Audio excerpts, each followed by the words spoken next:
Thank you for listening and supporting the Daily Memphian.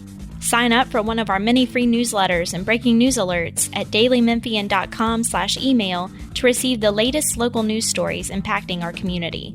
Our weekly newsletters cover everything from sports to arts and culture, business, food, and more, along with daily updates of all the news we publish each day. Sign up or manage your email preferences at dailymemphian.com/email.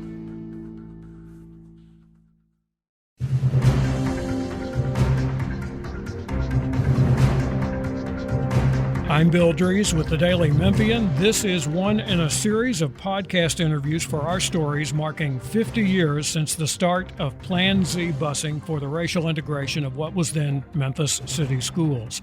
We are joined by Archie Willis, the founder and president of Comcap Partners, a real estate and affordable housing development and consulting firm. Way back there in 1973, you had been a student at Melrose High School in Orange Mound for one school year, I believe, before you got a new school assignment, got on one of those new buses the city school system had just bought, and became a student at White Station School. So 50 years later, as you look back on it, what are your impressions of that era and a lot of changes? I mean, we talk about kids changing schools, but it's kind of never not a big deal for a child at the time, right? It was definitely an interesting experience, and I'm probably a bit unique in that experience. A bit of backstory. So my brother, Michael Willis, who's now Millie Bombi, was one of the Memphis 13. Mm-hmm. So he and the other 12 kids integrated the Memphis City school system in 1961. So he's 2 years older than I am. So he went to Bruce, and then I followed him in his footsteps. So I went to Bruce and then went to Bellevue. So we started out going to majority white schools. When I got to the 10th grade, my parents actually had recently divorced, and my mom was planning her stakes, and we planning to move to South Parkway. And Melrose was the high school for that neighborhood. So we actually hadn't moved yet, but I was assigned, and I went to Melrose and actually got a ride by with a school librarian who lived in our neighborhood. So she literally drove me to school every day the first year. So I went to Melrose, and that was the first time, and subsequently the only time I went to a predominantly African-American school. So it was a great experience for me to be around all these kids that I knew a few of them, but not many of them. So it's a new environment. So anytime a kid goes to a new environment, you always got to, feel your way through that process. Right. But I met a lot of good people, a lot of people I stay in contact with even today. But it was really, really a great experience. And then, as you pointed out, Plan Z gets incorporated, and here I am going to White Station. One of the interesting facts about going to White Station, and it was on a newly purchased bus, we literally drove by two other schools to get to White Station, depending on the route the driver took. We could drive by Messick, which is on Spotswood, or we drive by East, which is on Poplar. And of course, White Station was much further than all of those. So it was a unique experience, and one I wasn't really thrilled about at the time, because I really was kind of really enjoying my experience with Melrose. And Melrose was a very good school, in my opinion, from an academic standpoint. And then just the camaraderie and the fellowship and the socialization that was totally different from what I had experienced. Although by the time I got to the 9th grade at Bellevue was fairly integrated, but it was totally different in terms of being at a predominantly African-American high school. Right. And Melrose, and we've talked about this with another student who went there at the time.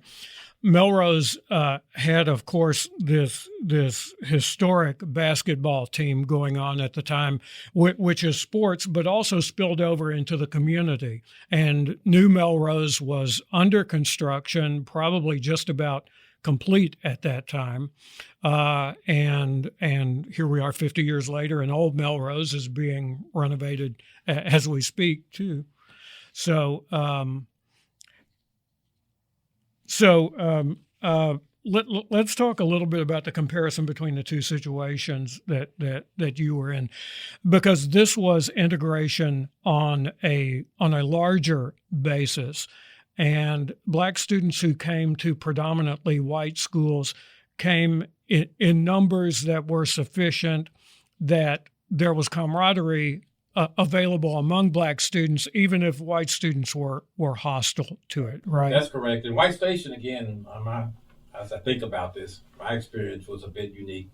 White Station actually had, and I didn't know this until I went there, they had a small core group of Black students that were attending the school. Mm-hmm. So there were two neighborhoods right off of Mendenhall that was predominantly Black. I think it's the street, I can't remember where Folks Folly is, one of those streets in that area off Mendenhall. And then what was Truce McKinney, where the Kroger is now. Right. That was a predominantly African American. Established homeowners there, and nowadays it's a completely commercial real estate area. But that was a lovely neighborhood just right there off of. So those folks, those kids already were going to White Station because it was their neighborhood school. So the level of hostility with the white students was not nearly as much as it would have been at some other school where there had not been any significant integration. Mm-hmm. But nonetheless, we were still the outsiders, and it was a lot of camaraderie with particularly the kids from Melrose. I was still on the outside, so to speak, because I'd only been there for a year, and a lot of these kids had been going to school together since they were in first grade. So they were had a different kind of connection. But one of the interesting events I still remember is we were having class elections that first year. And I'm assuming up until then it was a fairly informal process. So we're in an auditorium and people make nominations and you vote. And basically you raise your hand. So I can't recall if we had really strategized or just kind of happened organically. So we had a slate of Black kids that were also nominated. And of course, if you had 4 or 5 white kids running against each other, and then even though the numbers were not majority, but if all the Black kids voted for the one Black kid, we literally would have won all the seats. Mm-hmm. So after the first, I can't remember which office it was, that happened. So 4 or 5 those white kids were nominated, 1 Black kid. They started voting. People held up their hands. And when they got to the Black kid had the most votes. And then the next kid, all the white kids raised their hands. So it's like pretty much all of them, maybe not all. But it was clearly they saw this is not going to work. And they raised their hands. And obviously there were more of them. So the votes would have gone their way. We said, no, this is not how you run elections. You just can't change your vote on a whim. Right. We walked out of the auditorium. And that led to a series of discussions, negotiations, so to speak, between the Black students, white students, with the faculty serving as kind of the mediators. And we ended up, which you probably saw in a lot of schools, a white this or a Black this in the school offices. And that was kind of the compromise. But it was just an interesting experience to go through that. And of course, though the white kids, it was like, this is how we've always done it. And you guys kind of upset the apple cart, so we just reacted the way we reacted. And but it was a bit tense in that particular situation. But over time, that got smoothed out. Mm-hmm. And again, we learned to live. Although you think about it now, having 2 people in an office, 1 white and 1 Black, just because you have to have a Black and a white because of the dynamics that place, doesn't make a lot of sense. But I would imagine that happened in a lot of schools during that time frame. Yeah, and that's kind of my memory was that after busing started, and I had been at Westside for 1 school year before it started, and it was. Everything managed to be 50-50. And none of the adults involved ever talked about whether, hey, did you guys arrange it this way? Or were the numbers that close that it could have wound up like that? Either way, you may have a model for the mayor's race that we're involved in right now. But those were the kind of things that probably no one thought about going into that. And again, it's something that's real important for kids, but maybe for adults, it's like, not that important. Right. I would imagine, particularly for the kids that were at White Station historically, they never thought about anything like that. And again, the voting was very informal. And I'm assuming it'd been like that for years, and it wasn't a problem.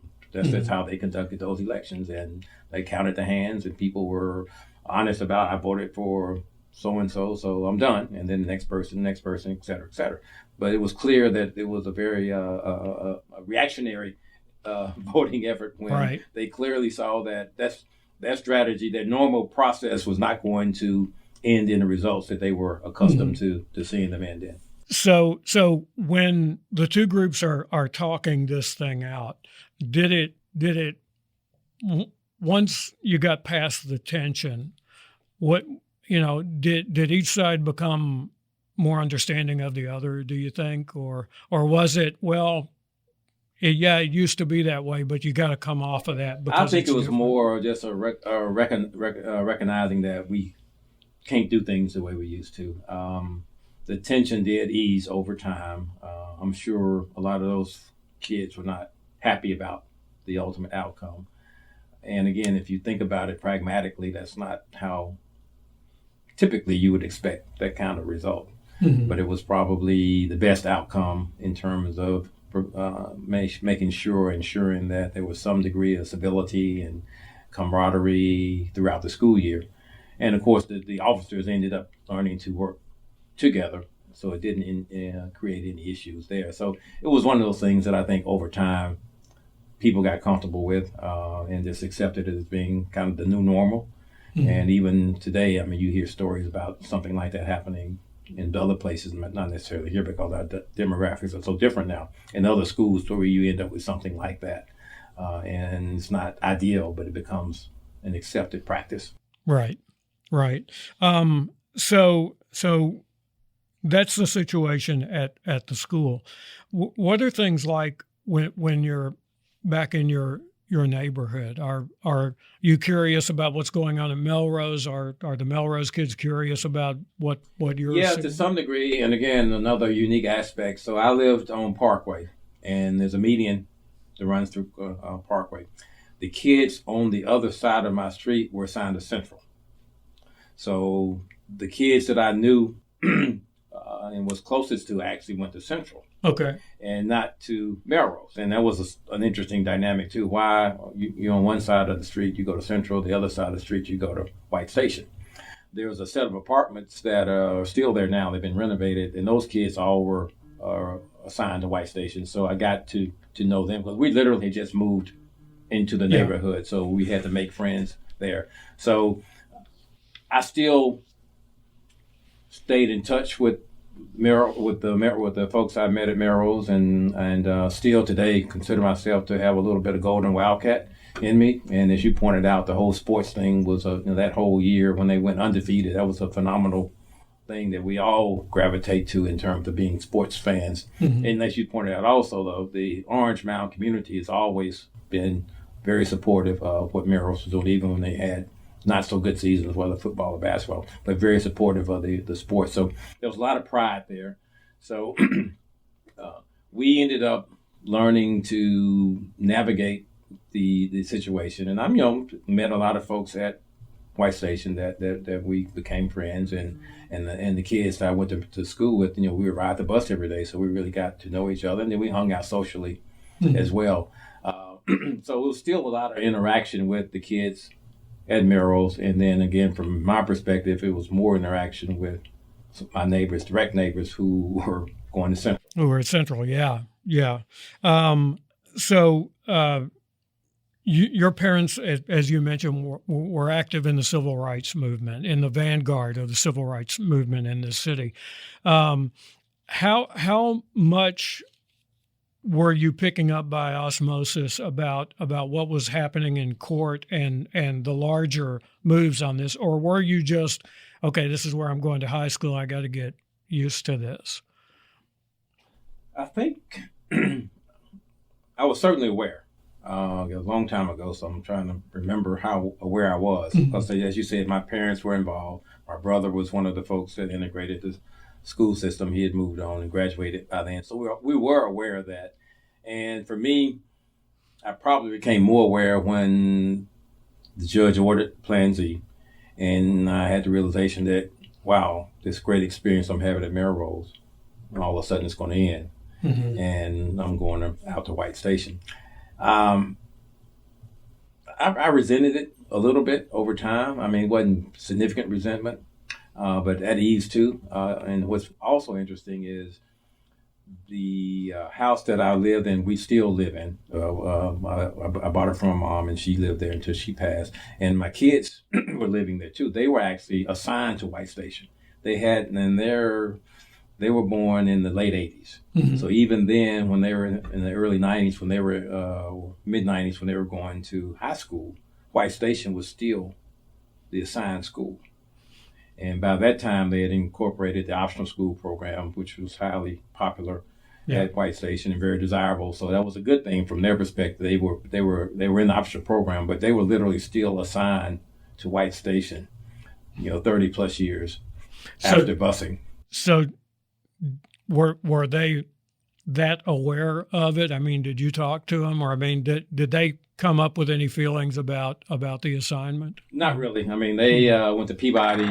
My oldest daughter went to White Station Middle and White Station High School, so she was all in. And then, of course, the demographics of White Station were dramatically different in that time frame than they were when I was there. So they were aware that I went there and why I went there, and it wasn't by choice. And from their perspective, it was a school of choice, and they all had very positive experiences at White Station. Right. Things did change a lot over time. So I'm wondering what you think about the verdict on busing, because there are so many opinions and they're informed. I mean, what I found from class reunions is that just about every person you would talk to in my class has a somewhat different perspective on what happened. I think the outcome of busing was ultimately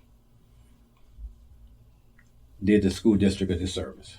I think for the kids that were like me, it was an opportunity, and people often ask or have asked my opinion about the difference in the quality of education at Melrose and White Station. And my response is there wasn't very much difference. The academic experience at Melrose was top notch. Two of my best teachers ever in my life, one taught at Melrose and one taught at White Station. They were exceptional teachers. The biggest difference in the two schools that I saw was the fact that the kids at White Station, it was basically expected. You graduate, you go to college. Melrose, not so much. You graduated, some may go to college, some may go to the military, some just enter the workforce. But at White Station, it was all about, I'm going to ABC College. And taking the ACT, and in those days the SAT too, before your senior year, whereas at my school and possibly at Melrose, it's like, hey, you're a junior, time to take the ACT. And in our case, we didn't even know you could take it several times. Right. So that was the biggest difference in terms of the mindset of the kids and the expectations. Of course, the socioeconomic differences were there too. But in terms of the day-to-day instruction, not much difference at all in terms of the overall quality and the quality of education that you got from both schools. Why do you think people thought there was a difference, or thought that maybe at one school you would have teachers who cared and maybe at another school you would have teachers who didn't care? I mean, was it the inequality in terms of the equipment? I think the origin was probably the inequality around facilities and equipment, books, the whole 9 yards. And I think that's what really was the motivating factor for people saying we need to have give kids the best opportunity. And I know a bunch of teachers in that whole generation that were my parents' generation, outstanding educators across the board. And they all, for the most part, at that time taught in predominantly black schools. So I just think it was more about the inequality around facilities, textbooks, even just basic financial support to do extracurricular activities and other kinds of things in the school. And of course, the mindset was segregated schools are just wrong as a matter of principle. And the civil rights icons, the Maxine Smiths, my parents, the Turners, Reverend Cowles, all those folks that were involved, they just said we need to change this was wrong and make it right. And part of that was just making sure that the schools were integrated. I actually was on a panel with Maxine Smith and Judge McRae. It was a Facing History in Ourselves panel. And we talked about busing, and I told them about my experiences, and they were like, wow, we never really thought about some of the things that you're telling us. And I said, well, you all were looking at it from your perspective, and Judge McRae, from what I recall, he went through a lot of different kind of positions in terms of for, against, moderation, more, whatever. And of course, Maxine was always pedal to the metal. We got to fully integrate our school system. And I'm not sure they really thought about the impact on kids. And I know for a fact, going back to my brother, nobody thought about the impact on a 6-year-old kid going into that environment in 1961. Right. And being one of 13. Right. Well, actually one of 3 or 4 in a school. 3 or 4 in that school. School. And that was, I'm sure they thought about it, but they really didn't understand or have an appreciation for what they really meant and what they looked like. So, as you think back, you asked the question about now. I'm not, if we didn't have busing, it'd be interesting to know what would happen. And of course, we can't look back. And then you look at the demographics of Memphis Shelby County schools today, and it's like, we're right back to where we were. And you look at the municipal school district, the suburban municipal school districts, and they're more diverse than those schools were back in the 70s, but they're still predominantly white. The social economic factors are totally different from Memphis Shelby County schools.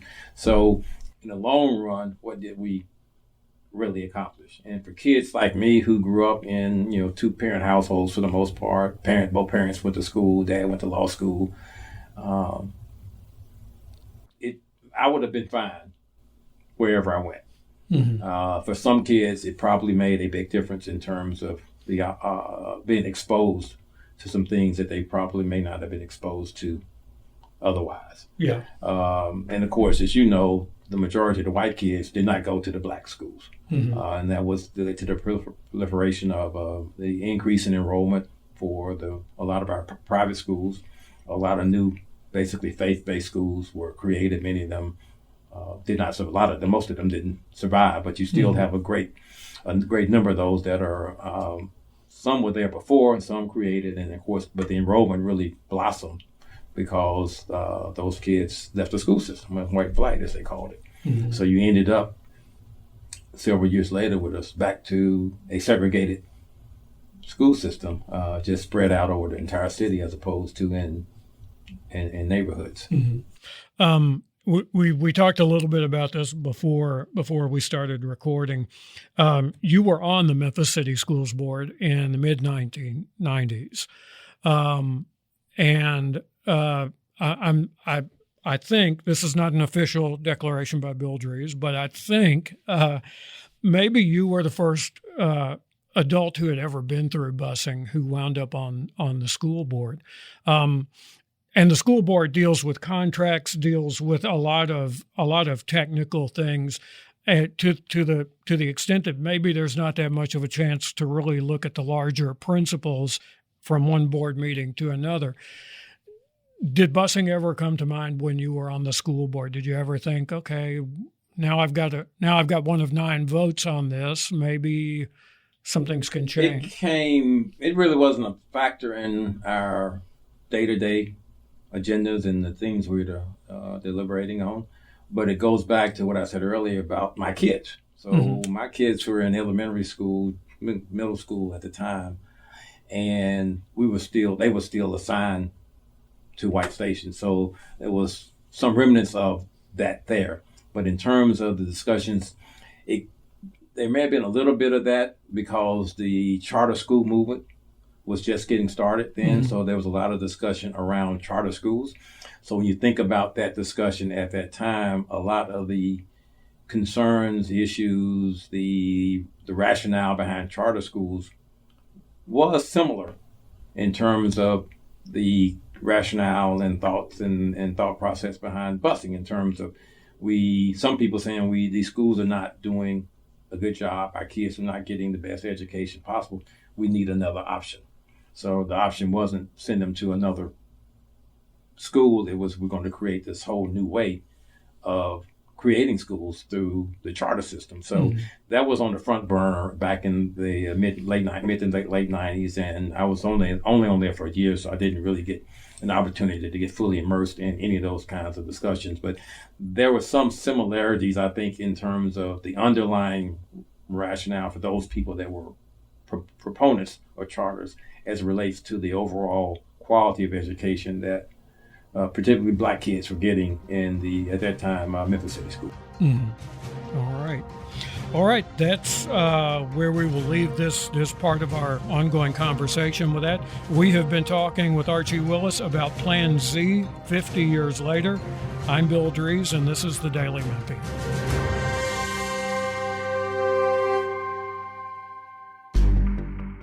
In-depth journalism in the Memphis community, the Daily Memphian is of Memphis, not just in Memphis, and seeks to tell the stories of this city. TheDailyMemphian.com. Truth in place.